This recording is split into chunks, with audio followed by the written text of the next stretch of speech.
nostro viaggio continua nella Marmilla, più precisamente nella panoramica Giara di Siddi. Quella che vedete alle mie spalle è la tomba dei giganti Sadomo e Sorku, realizzata in basalto con una lunghezza residua di 15 metri, mentre l'esedra di 18 metri.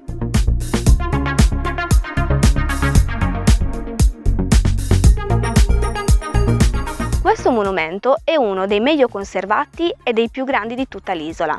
Al suo interno sono state ritrovate delle ceramiche dell'età del bronzo e dell'età del rame, ma queste non sono sufficienti a datare con precisione il monumento, in quanto potrebbe essere più antico come per i nuraghi.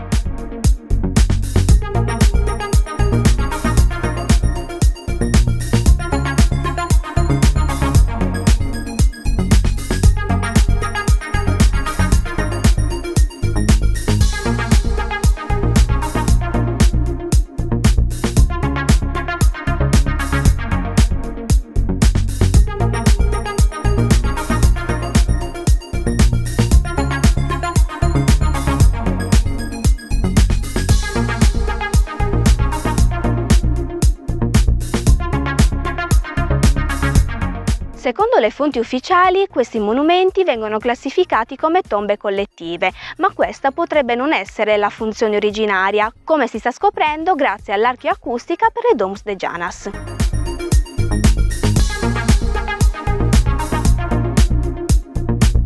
Come dicevo prima, questo monumento è stato realizzato in basalto, una pietra molto dura per essere lavorata solo e unicamente attraverso l'utilizzo di strumenti in bronzo. Inoltre, per realizzare questa tomba dei giganti sono stati utilizzati massi superiori alle 5 tonnellate.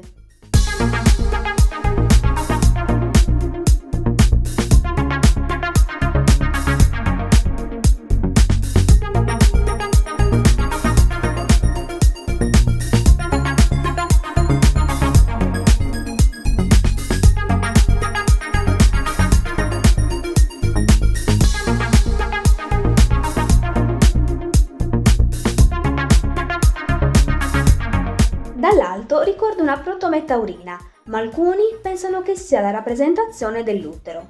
Ciò è legato al concetto della rinascita dopo la morte, ma anche questa considerazione resta solo un'ipotesi senza fondamenta.